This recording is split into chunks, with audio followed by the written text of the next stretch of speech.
Assalamualaikum warahmatullahi wabarakatuh. Waalaikumsalam warahmatullahi wabarakatuh. Pada kesempatan ini saya Anisha Roljana dan Iski Fitriani akan mempresentasikan materi tentang muamalah atau transaksi yang sesuai dengan kaidah kejujuran dalam Islam. Dalam kehidupan sehari-hari, kita sering melakukan kegiatan jual beli dan berbagai transaksi lainnya. Islam mengajarkan agar setiap transaksi dilakukan secara jujur, adil, dan tidak merugikan pihak lain, agar memperoleh keberkahan dari Allah Subhanahu wa Ta'ala. Pengertian dan tujuan muamalah. Muamalah adalah segala bentuk hubungan antara manusia yang berkaitan dengan kegiatan ekonomi, sosial, maupun transaksi untuk memenuhi kebutuhan hidup. Islam tidak hanya mengatur ibadah kepada Allah, tetapi juga mengatur hubungan sesama manusia. Adapun tujuan muamalah sendiri diantaranya memenuhi kebutuhan hidup manusia, menciptakan keadilan dalam transaksi, menghindari penipuan dan kecurangan, juga mendapatkan keberkahan dan ridho dari Allah Subhanahu wa Ta'ala dalam setiap aktivitas ekonomi. Adapun pentingnya kejujuran dalam transaksi. Rasulullah Shallallahu Alaihi Wasallam bersabda, pedagang yang jujur dan terpercaya akan bersama para nabi, orang-orang yang benar, dan para syuhada. Hadis riwayat Tirmidzi.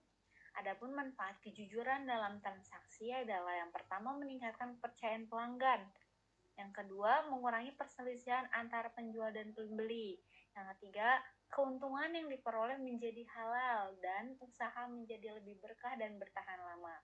Rukun jual beli dalam Islam. Dalam Islam, jual beli dianggap sah apabila memenuhi rukun-rukun berikut. Yang pertama adanya penjual, yaitu pihak yang menjual barang. Yang kedua ada pembeli, pihak yang membeli barang. Dan yang ketiga yaitu barang yang akan dijual, objek transaksi. Selain itu harus ada ijab dan qabul, akad, yaitu kesepakatan antara penjual dan pembeli. Jika salah satu rukun tidak terpenuhi, maka transaksi dapat dianggap tidak sah menurut syariat Islam. Syarat jual beli yang sah, selain memenuhi rukun yang tadi, jual beli juga harus memenuhi syarat tertentu. Yang pertama ada syarat penjual dan pembeli, yaitu berakal sehat, tidak dipaksa, dan melakukan transaksi atas kemauan sendiri. Yang kedua ada syarat barang, yaitu barangnya harus halal, tidak boleh mengandung unsur yang diharamkan, dan jumlah kualitasnya harus diketahui dengan jelas. Adapun syarat akad, yaitu yang pertama dilakukan secara jelas dan dipahami kedua pihak, tidak mengandung unsur penipuan, juga disepakati bersama oleh penjual dan pembeli. Materi selanjutnya akan disampaikan oleh Mbak Iski, saya persilahkan. Selanjutnya ada prinsip kejujuran dalam muamalah. Dalam praktik muamalah, kejujuran harus diterapkan melalui beberapa prinsip berikut, yaitu jujur menjelaskan kondisi barang, menyebutkan harga yang sebenarnya, tidak mengurangi tambahan, timbangan, tidak menyembunyikan cacat barang, menepati janji, dan bersikap ramah dan amanah. Dengan menerapkan prinsip-prinsip tersebut, transaksi akan berjalan dengan baik dan membawa manfaat bagi semua pihak. Selanjutnya, ada hikmah muamalah yang jujur.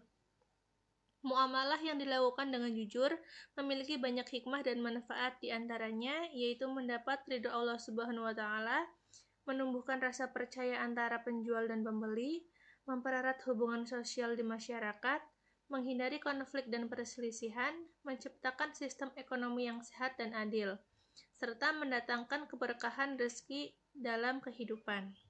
Yang terakhir ada kesimpulan. Muamalah merupakan aktivitas transaksi antar manusia yang harus dilakukan secara benar. Jual beli dalam Islam harus memenuhi rukun dan syarat yang telah ditetapkan. Kejujuran merupakan prinsip utama dalam transaksi. Menyembunyikan cacat barang dan melakukan penipuan dilarang dalam Islam. Transaksi yang jujur akan membawa keberkahan bagi penjual maupun pembeli. Sekian, demikian presentasi yang dapat kami sampaikan mengenai muamalah atau transaksi yang sesuai dengan kaidah kejujuran dalam Islam. Semoga materi ini dapat menambah pemahaman kita tentang pentingnya menerapkan nilai kejujuran dalam kehidupan sehari-hari, khususnya dalam kegiatan jual beli dan transaksi ekonomi. Terima kasih atas perhatian yang diberikan. Wassalamualaikum warahmatullahi wabarakatuh.